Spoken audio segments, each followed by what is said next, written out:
नमस्कार दोस्तों, मैं शिव कुमार यादव स्वागत करते हैं इस नए वीडियो में। खास करके आज हम लोग ऐसे बात पर चर्चा करेंगे कि ऐसा समय आ गया है कि हर एक गांव, हर एक क्षेत्र, हर एक मोहल्ला, घर घर में भी लोग राजनीति की बात करना शुरू कर दिए हैं। और अच्छी बात है कि कौन बड़े हैं, कौन छोटे हैं, किनका पद बड़ा है तो कौन इस्तेमाल कर सकते हैं, ये सब बात पर हम लोग चर्चा करेंगे। अगर वीडियो अच्छा लगे तो इसको आप लाइक करें, शेयर करें और सब्सक्राइब जरूर करें, क्योंकि इससे पहले थोड़ा हम लोग कार्यपालिका, विधायिका और न्यायपालिका के बारे में समझेंगे।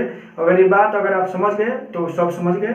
दूसरी बात कि हम ये जानते हैं कि देश में प्रथम नागरिक, द्वितीय नागरिक, तृतीय नागरिक ये कौन होते हैं, इसके बारे में थोड़ा हम लोग समझ लेते हैं। क्योंकि ऐसे लिस्ट जो है कि 26 लोगों का लिस्ट में नाम आता है, तो जो महत्वपूर्ण है, जिसको आप समझ रहे हैं, उन्हीं के बारे में हम लोग समझेंगे। अब ये आता है कि जो प्रथम नागरिक हैं ये आते हैं राष्ट्रपति महोदय। देश का प्रथम नागरिक कौन है? राष्ट्रपति महोदय। और द्वितीय नागरिक है उपराष्ट्रपति महोदय। और जो तीसरे नंबर पे आते हैं वो आते हैं देश के प्रधानमंत्री महोदय। प्रधानमंत्री महोदय। और जो चौथे नंबर पे आते हैं ये आते हैं सभी राज्य के राज्यपाल महोदय। सभी राज्य के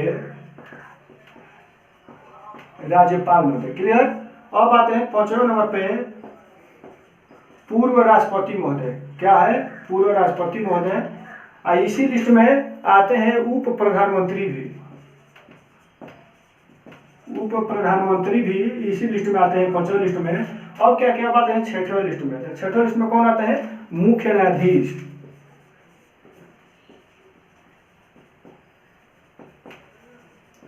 मुख्य न्यायाधीश महोदय। और इसी लिस्ट में कौन आते हैं? राज्यसभा के सभापति।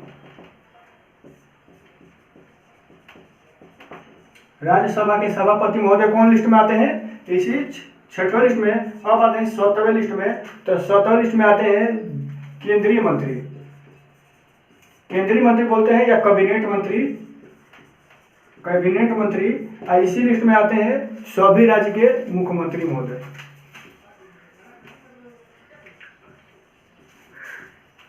अब क्या है कि आप समझिए कि कौन बड़े हैं, कौन छोटे हैं। ये क्रम अगर नागरिक में देखा जाए तो प्रथम में आपका राष्ट्रपति महोदय, द्वितीय में उपराष्ट्रपति, तीसरे में प्रधानमंत्री, चौथे में सभी राज्य के राज्यपाल महोदय, और पांचवें लिस्ट में जो आते हैं तो आपका पूर्व राष्ट्रपति महोदय और उप प्रधानमंत्री महोदय।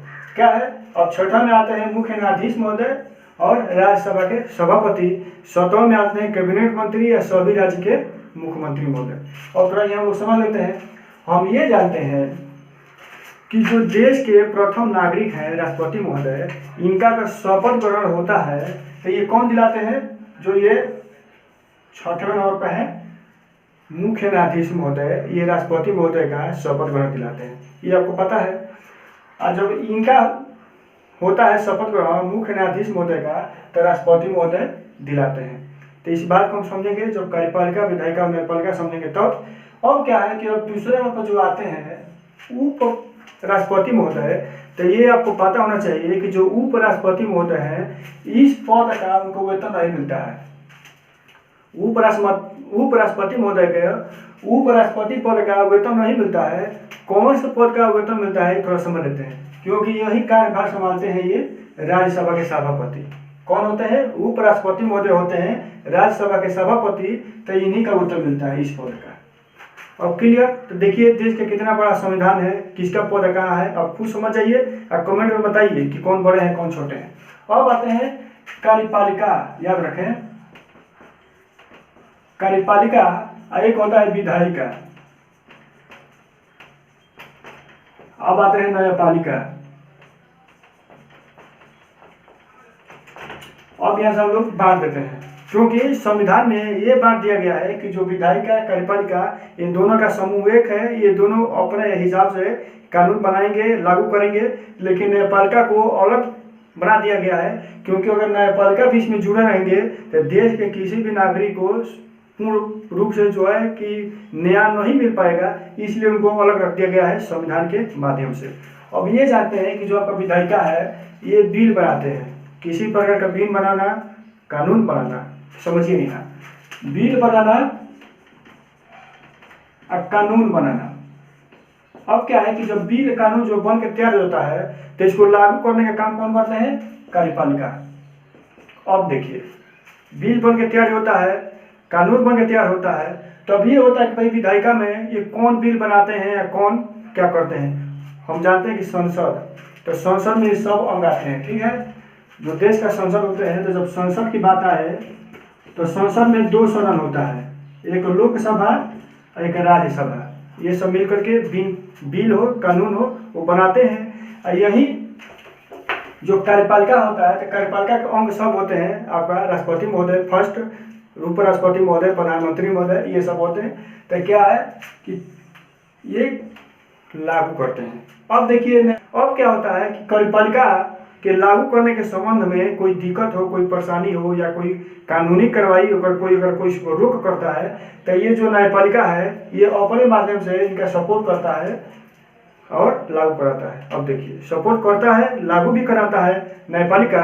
अब यहाँ एक बात और समझ लेते हैं कि ये न्यायपालिका का काम है कि उसको देखेंगे कि ये जो है कि संविधान के संबंधित या संविधान के अनुरूप ये कानून है या बिल है कि नहीं। अगर ऐसा नहीं है तो 137 अनुच्छेद के तहत उसको रद्द कर सकते हैं।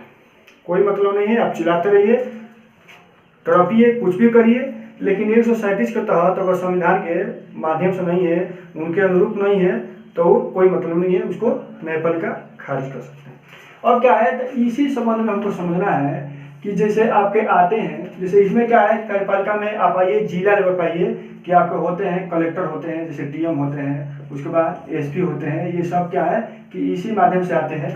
अब इसे होता है कि आपका सुप्रीम कोर्ट हो गया, हाई कोर्ट हो गया, उसके बाद डिस्ट्रिक्ट कोर्ट हो गया। तो हमको ये समझना है कि जो कार्य अगर यहाँ से आप थक गए हैं, अगर आपको सुनवाई नहीं हो रहा है, तो लास्ट में ये पोजीशन बचता है ऑप्शन कि आप जो है कि न्यायपालिका यानी जो है कि न्यायालय में जाइए और न्यायालय आपका बात सुनेगा। और न्यायालय बात सुनेगा, जो काम अगर स्पष्ट कर दिया कि आपका ये निर्णय हो गया, तो इसको लागू करने का ये भाई ये मानने का इनका भी है कि इनका बात इनको मानना पड़ेगा। तो आप खुद समझिए कि देश का जो संविधान है वो कितना बड़ा है, सबका कार्य क्षेत्र अलग है, सबका नियम अलग है। तो इसमें कोई कंफ्यूज नहीं होना है कि ये बड़े हैं तो ये बड़े हैं, सबका कार्य क्षेत्र अलग है। सब अपने पद के माध्यम से कार्य करेंगे।